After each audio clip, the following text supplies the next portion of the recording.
अस्सलाम वालेकुम नाजरीन, आज मैं अज़मत मोहम्मद इससे मुतालिक चंद बातें आपकी खिदमत में पेश करूँगी। नहमदुहु व नुसल्ली अला रसूलिहिल करीम, अम्मा बाद।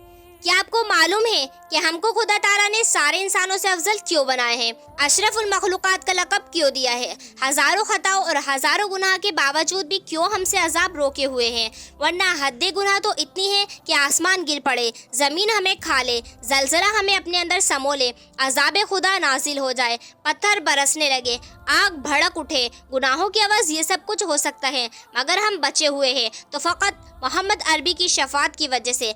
अगर शफ़ात ना होती तो बाखुदा हम गर्क हो गए होते। ए लोगों सुनो, अगर मेरे नबी की फजीलत व अज़मत हमारे दिलों में उतर जाए तो अल्लाह की कसम राह शरीयत आसान हो जाए। कुतुब अहदीस को खोलो और देखो, मेरे नबी के मुख्तलिफ मौजज़ात मज़कूर हैं। आप सल्लल्लाहु अलैहि वसल्लम से ऐसे ऐसे मौजज़ात ज़ाहिर हुए हैं कि जिनकी मिसाल पूरी कायनात में नामुमकिन है। चांद के दो टुकड़े होना, पत्थर का आपको सलाम करना, दरख्तों का सजदा करना, खाने में इजाफा हो जाना, कंकरी का कलमा पढ़ना, खजूर के गुच्छे का आपके बुलाने पर नीचे उतरना, बादल का साया फगन होना, आपकी उंगली से चश्मे का फूटना, बकरियों का आपके हाथ मुबारक की वजह से दूध भर जाना, मेराज की शब जन्नत व दोज़ख की सैर करना, हजरत हलीमा की गोद में आकर उनके खच्चर का तेज दौड़ना, जिन्नात का आपकी क़रात को सुनना। मौजज़े के मुतालिक एक वाक़या बयान करती हूँ। हजरत अबू मूसा अशअरी से रिवायत है कि अबू तालिब शाम के सफर के लिए निकले और मेरे नबी भी कुरैश के बड़े लोगों के साथ निकले। एक राहिब से मुलाकात हुई। उस राहिब ने आपका हाथ मुबारक पकड़ा और कहा कि ये तमाम जहानों के पालनेहार के पैगंबर हैं, अल्लाह उनको सारे जहानों के लिए रहमत बनाकर मबऊस फरमाएगा। कुरैश के बड़े लोगों ने पूछा कि ये तुमको कैसे मालूम है? तो राहिब ने बताया कि जब हम घाटी के नज़दीक आए, कोई पत्थर और कोई दरख्त ऐसा ना बचा जिसने आपको सजदा न किया हो। अल्लाहु अकबर। शान देखिए उस मोहम्मद की जिसके लिए शजर व हजर भी सजदे में गिर पड़े। राहिब ने बताया, मैं उनको मोहर नबूवत से पहचानता हूँ जो सबब की शक्ल में आपके दोनों शानों के दरमियान है। फिर वो अपने गिरजा की तरफ लौट गया और उन सब के लिए खाना तैयार किया। जब वो खाना उनके पास लाया तो आप सल्लल्लाहु अलैहि वसल्लम ऊँट चराने के लिए गए हुए थे। राहिब ने कहा कि एक आदमी को भेजकर बुला ले। जब आप सल्लल्लाहु अलैहि वसल्लम वापस आए तो आप पर एक बादल साया फगन था। अल्लाहु अकबर। सारे साए की वजह से दरख्त के नीचे बैठे और मेरे नबी के लिए मेरे अल्लाह ने बादल को भेज दिया। जब खाना खाने के लिए दरख्त के नीचे बैठना चाहा तो दरख्त का साया आपकी तरफ माइल हो गया। उस वक्त राहिब बोल उठा कि दरख्त के साए को देखो कैसे आप सल्लल्लाहु अलैहि वसल्लम की तरफ झुक गया है। ये दलील नबूवत है, ये है मेरे नबी की शान। यही है वो नबी जिसकी सुन्नतों को हम भुला चुके हैं, जिसने न सिर्फ हमें हयात में याद रखा बल्कि आखिरत में भी हमको याद रखेगा। यही है वो नबी जिसने हर एक की परवाह की, जिसने खुदा को हमेशा राजी रखा, जिसने हमारे लिए आसानियां पैदा की, जो हमारे लिए ना जाने कितनी मर्तबा ज़ारो कतार रोया, जो इबादत का पाबंद था। अल्लाह की कसम, खुदा का खौफ, खुदा की मोहब्बत उसके दिल में इस कदर थी कि बवक्ते निज़ा भी उसको ना भुलाया, याद रखा। हत्ता कि एक वक्त ऐसा आया कि नमाज पढ़ाने के लिए उठना चाहते लेकिन ना उठा जाता। ऐसे वक्त हज़रत सिद्दीक अकबर ने बहुक्म नबी नमाज पढ़ाई और मेरे नबी ने ऐसे वक्त में भी नमाज ना छोड़ी, अपनी नमाज फिर भी अदा की। सादगी का ये आलम था कि एक मरतबा हज़रत आयशा से आपके बिस्तर के बारे में दरियाफ्त किया गया तो बताया जिस बिस्तर पर आप सल्लल्लाहु अलैहि वसल्लम सोते थे वो चमड़े का था जिसमें खजूर के रेशे भरे हुए थे, और हज़रत हफ्सा के यहाँ आपका बिस्तर टाट का था जिसको दोहरा कर दिया करती थी। एक मरतबा ये सोचकर चौहरा कर दिया कि आपको ज्यादा आराम पहुँचाए।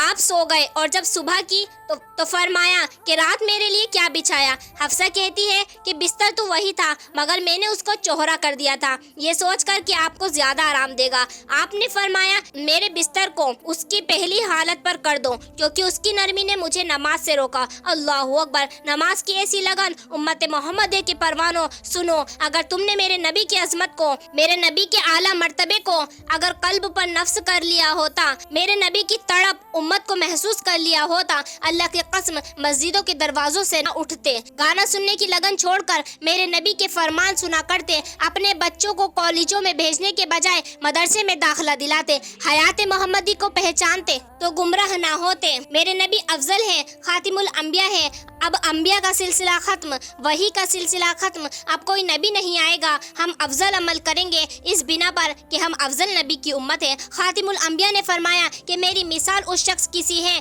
کہ کسی نے حویلی بنائی اور اس کو شاندار کیا اور اس کو خوبصورت کیا، حویلی مکمل ہو گئی مگر ایک اینٹ کی جگہ چھوڑ دی گئی۔ اب لوگ اس میں گھومنے لگے اور تعجب کرنے لگے کہ کاش اس اینٹ کی جگہ بھی پوری کر دی جاتی۔ میرے نبی فرماتے ہیں کہ نبیوں میں اس اینٹ کی جگہ ہوں۔ حویلی بنانے والے اللہ ہے اور حویلی دین اسلام کی ہے اور اس کی اینٹ انبیاء ہے۔ لوگ یہ قصر نبوت دیکھتے ہیں اور حیرت کرتے ہیں اور کہتے ہیں کہ حویلی تو شاندار ہے مگر ایک اینٹ کی جگہ خالی ہے۔ آپ صلی اللہ علیہ وسلم نے فرمایا کہ وہ اینٹ میں ہوں۔ قصر نبوت میں کسی اینٹ کی جگہ خالی نہیں رہی۔ اب نبوت کا سلسلہ پورا ہو گیا۔ جب قیامت کا دن آئے گا میرے نبی اولاد آدم کے سردار ہوں گے، نبیوں کے پیشوا ہوں گے، ان کے متکلم ہوں گے، ان کی سفارش کرنے والے ہوں گے۔ میرے نبی ہی وہ پہلے شخص ہے جن سے زمین پھٹے گی۔ وہ محمد عربی ہی ہے جس کی زبان پر بروز قیامت امتی امتی ہوگا۔ اگر مجھ پر یقین نہیں تو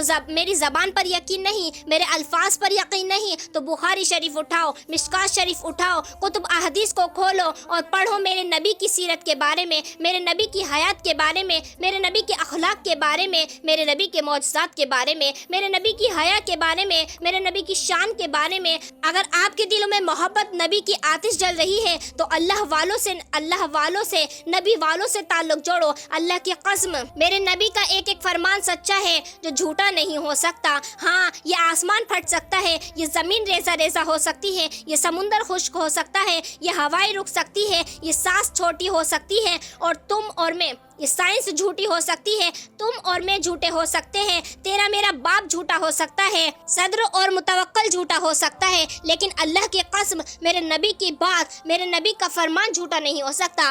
آخر میں میری اللہ سے دعا ہے کہ یا اللہ ہمارے دلوں کو دین کی طرف پھیر دے اور ہم سب کو سنت رسول پر عمل کرنے کی توفیق عطا فرما اور آپ صلی اللہ علیہ وسلم کی سیرت و اخلاق ہمارے دلوں میں بسا دے، ہم سب کو ہم سے محبت کرنے والے محمد کی اتباع کرنے والا بنا، آمین۔ وما علینا الا البلاغ المبین۔ السلام علیکم ورحمۃ اللہ وبرکاتہ۔